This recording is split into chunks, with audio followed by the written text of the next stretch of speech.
I was lucky enough to read The South Wind before it was released, so let's get into it. To start, I gave this book 5 stars. It may very well be one of my only 3 or so 6-star reads ever. I also read The West Wind early, which was the book before this. I've never read The North Wind. I know I need to, I really do, but I loved The West Wind. I think I gave it 4.5 stars, so The South Wind, in my opinion, was even better. Sleeping Beauty is one of my favourite fairy tales, so if you put a Sleeping Beauty retelling in front of me with an MMC like this, I'm gonna love it. Very, very brief plot summary. We've got our princess, I was pronouncing it Sarai, and we've also got our MMC, I was pronouncing this Notice. It's basically a second chance romance. They initially were lovers when she was younger, I think about 18, and then something happened and they're having a second chance. So obviously, because of everything that must have gone down the first time, she's not overly excited to see him again. So, for context, Sarai is a princess and Notice is the god of the desert breeze, I'm pretty sure. Princess Sarai wants to do whatever she can to help her realm before she goes. It's not doing so well, so she's got things like arranged marriage coming up to a different dude. She's got, all sorts of things going on. She's just trying to do what she can to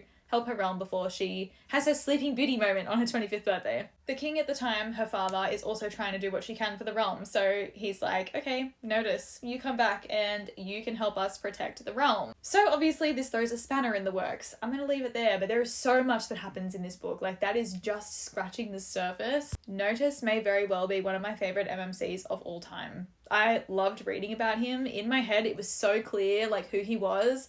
Strong MMC, very powerful, like, very lovely, would do anything for his girl. But this story had me gripped from start to finish, and there was always something happening, and there was always a plot twist, and it was just action-packed the whole time, and I loved it.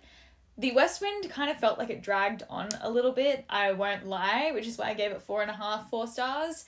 The South Wind didn't feel like that. I could have kept reading this book forever. The writing style of this author is just unlike anything I've read, and it just really brings me into that world. Like, she writes very, I don't know what to call it, like, formally. It's very, like, doth thou vibes. They're all very formal with each other, but, like, very princely, very, royal. I just love that it's not just romance though. There is a whole plot, and the whole plot makes sense, and it just is like, it's got a story and it's got the romance, and they're both great. And yes, I would recommend reading them in order. However, I obviously didn't, and I've had really no issue not reading them in order. Like, I don't think that the spoilers in The West Wind and The South Wind have been that big.